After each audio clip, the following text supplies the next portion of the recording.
राज्य निर्वाचन अधिकारी को भेटिला बीजेपी प्रतिनिधि मंडली। बारंबार निर्वाचन आचरण विधि उल्लंघन करुवा बीजेडी नेता विरुद्ध में दृष्टांतमूलक कार्यानुष्ठान नियाजाऊ।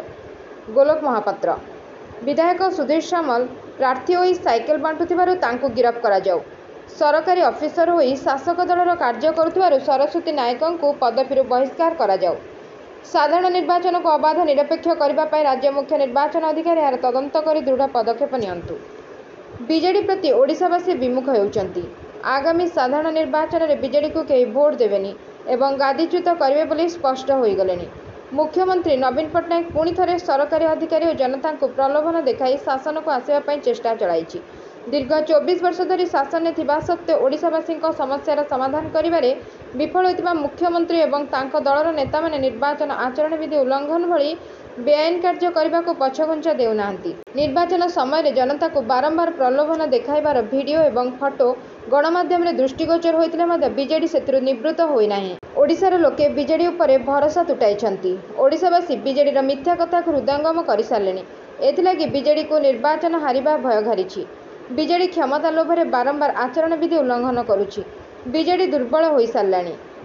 चलित निर्वाचन बैतरणी पार होगापाई ढेंकानाल विधायक सुधीर सामल लोकों साइकेल बांटुचंती, जहां आचरण आदर्श निर्वाचन विधिर खोला उल्लंघन। निर्वाचन समय प्रार्थी भोट देवाई जनता को प्रलोभन देखाए ताहले धारा 123 रे गिरफ हेबा कथा। ढेंकानाल विधायक सुधीर सामल प्रार्थी होई साइकेल बांटुथिबारु तांको गिरफ करा जाऊ बोली राज्य उपसभापति श्री गोलोक महापात्र दाबी करिसंती। सेहीपरि सरकारी अधिकारी माने निज दायित्व तुलाई सठिक काम करंतु एवं शासक दल को साहाय्य करिबारु निवृत्त रुहंतु बोली बीजेपी बारंबार सीओ निकट में दाबी मध्य करिछि। पूर्वरु सरकारी अधिकारी शासक दलर कार्य करी पदवीरु बहिष्कृत मध्य होइचंती। पुणी कहा प्ररोचनारे केन्दुझर जिला घसीपुरा निर्वाचन मंडली अंतर्गत गोहिरा पंचायत अधिकारी सरस्वती नायक स्थानीय समिति सभ्य स्वामी श्री विभुरंजन नायकों को बसाई भत्ता टंका बांटुचंती। किए अधिकारी मानक सुरक्षा देउछि ताहार तदंत यथाशीघ्र करा जाऊ।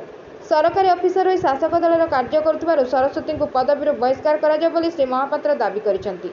शासक बीजेडी खोलाखोली निर्वाचन आचरण विधि उल्लंघन प्रसंग में राज्य उपसभापति श्री गोलोक महापात्र नेतृत्व में बीजेपी एक प्रतिनिधि दल तथ्य और प्रमाण सह आज राज्य मुख्य निर्वाचन अधिकारी को भेटी दृष्टांतमूलक कार्यानुष्ठान नेबाकु दाबी करिसंती।